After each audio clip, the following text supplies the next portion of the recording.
I'm going to take something ordinary like this cube. It's not much, but if you model it right way, you can create this. That's what I'm going to do in this video. Let's get started. I'll downsize this cube first. In the edit mode, extrude like so.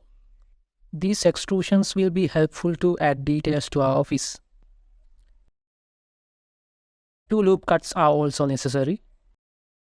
This will be my starting block to which I will add an array modifier later. Dissolve the unnecessary edges. Applying scale is absolutely necessary to insert faces. Once you are done with one face, you can repeat the action by pressing R holding the Shift key. When 2 adjoining faces are selected to inset, you only add one inset for both the faces. Merge these points at center. You have to move these faces along y-axis. In reality, all the edges have bevels. So, add bevels like this. Extrude these faces inwards to make windows. Inset again. Subdivide these 2 faces. Dissolve the unnecessary edges. Extrude these faces inwards to make the glass. I prefer the shading for viewport. Add an array modifier. Apparently there are 5 of these. I'll extrude the back of this block to complete our building. Adding a camera in the earlier stages will be helpful to visualize this better. I'll probably change this later though. That goes the same for texturing too. I prefer to have some textures while working my way through to the final result. I like the ECPBR add-on for texturing. It has a lot of free textures. Let me see if this concrete texture works. I'll put all the download links for the add-ons in the description. That does not seem okay. I'll try this. Let me delete this material. That is perfect actually. For the top, I'll use this texture. What I like about this add-on is you don't have to set up all the maps. It does all of that for you. I don't need this color actually. The original color has a hint of pink. So I'll try to mimic it. When I have the correct textures applied in the beginning, it gives me the motivation to carry on with the process. Let's add glass material while we are at it. Blender Guru used this node setup for glass in one of his tutorials, so use this node setup for glass. It works perfectly. The concrete texture in the bottom is too saturated, so let me reduce it to a half. Let me change the color of the painted plaster on the top too. Bring back the array modifier. I'll add a sky texture to visualize the details on the walls better. I'll use HDRIs to light up the scene later. The idea here is to have a sunset with sharp sun rays. For that, use a smaller size for the sun and lower the sun elevation. It will enhance the depths of the extrusions. Use higher ozone values to have a blue sky. I have added this girl Pamela. She works as a receptionist. I'm kidding, it's from mixamo.com. Her name is Sophie. Having a real size human being helps me to scale the textures better. You can scale the textures in the shader editor too. According to the references, the top part of the building is really smooth, so you don't need displacements at all. I do, however, need displacements for the textures at the bottom. But right now, the displacements are huge here. So let me reduce them. Every time you are modeling something like this, it is better to keep a copy of your original, so you can go back if you messed it up. The part with the entrance seems to be wider than the rest, so I'll adjust it like this.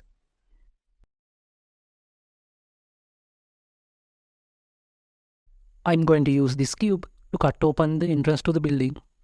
To add doors and windows, I like the Archipack add-on, which is free. You can even use Archimesh add-on, which comes with Blender. I'll choose the first one, but I don't need these huge frames. You might have to resize these doors depending on your requirements. These 3 doors are placed a bit inwards. We don't need these faces anymore. I'll add another window here. There is some sort of a column here, which makes sense. The only texture you need here is the glass texture. I'll add these bars to the doors like so. They do make sense. I modeled the handles of these doors. You can download suitable handles if you like, but they are really easy to model. These teeny tiny details really help to accurately recreate the office. There are a few boards in this building, such as the building number, Scranton Business Park sign, and the van accessible sign. 1725 is pretty easy. You got to select an accurate font though. Same goes with the Scranton Business Park sign as well. Here we need an actual board. I have all these references in my other screen. That's why you are not seeing any of those. They only have the photos of this building in a certain angle. So I started watching the office to collect some references and ended up watching the show for pretty much an entire day. You only need basic colors for the texturing here. This will be something sitting on the background, but I still want this to be flawless. I'm not gonna bother showing how I created this. It is pretty much similar to the Scranton Business Park sign. This plane will be our ground. It is necessary to have squares of equal size. Otherwise, the displacements will be irregular. I'll displace this plane now. Select a new texture. Go to Textures. Double the resolution here. Select the cloud option from the drop-down. That does not look pretty. We only need subtle displacements since this is an asphalt-laid ground. There is some kind of a ramp around the building. Let's make that. You need to use proportional editing for this. The pavement can be modeled from the block itself like this. The pavement is almost disappearing into the ground near the entrance of the building. So I'll try to move these points down. Add bevels where it makes sense. They will make your scenes photorealistic. This is not really a bevel, but we can use it to make a rounded corner. There is another door here. Let's add that too. Now our model is basically complete. We only have to add assets to bring life to our scene. Modeling this garbage bin was quite easy. You can download one if you like. But I couldn't find a suitable garbage bin in asset libraries. Turns out that the garbage bins in the office are one of a kind. For these things in the background, I'm not going to add detailed textures. Same goes with this lamp. It is pretty basic to model. Some loop cuts, extrusions and bevels only. The next one I modeled was this bench. I was quite eager to model it actually, so I didn't even look on the asset websites. I'm sure you can find a similar model, for free even. I'm not going to use detailed textures for this too. However, I will use a concrete texture for these supports. This wall too looks like the front-facing wall, so I'm going to add those details.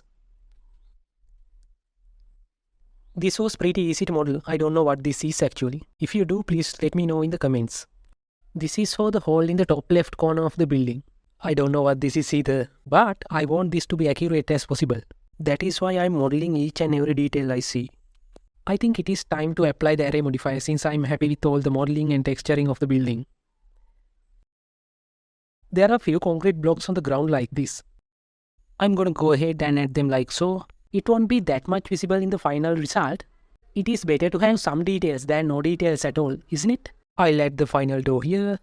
To add trees and shrubs, I'm using Botaniq add-on. It is free and easy to use.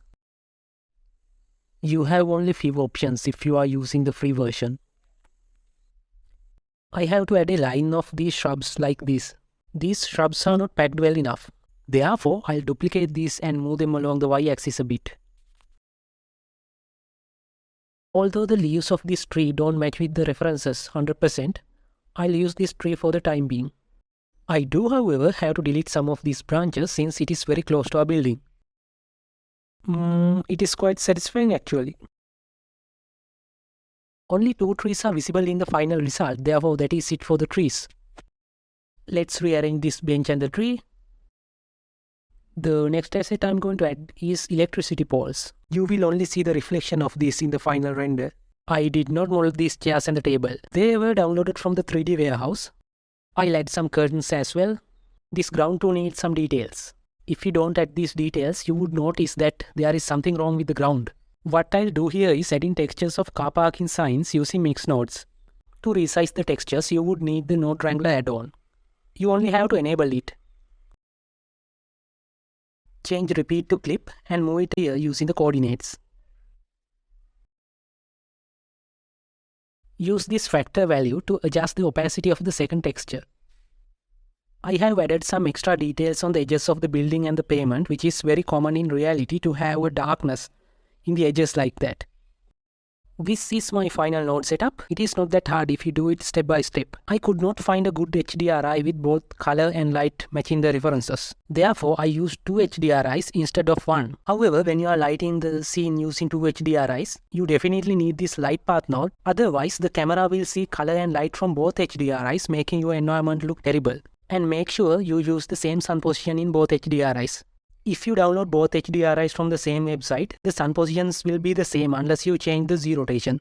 Finally, I added this black plane with a roughness value of 1, so that a lesser amount of light will hit the right side wall. I chose a lower focal length for the camera. You know whose car that is, right? I have added 2 extra cars in the final render, all of which are from blendswap.com. That is it for this video, guys. Comment down below if you have any questions regarding this tutorial. Like this video if you enjoyed it, and subscribe me for more. There's a lot of beauty in simple buildings. Isn't that kind of the point?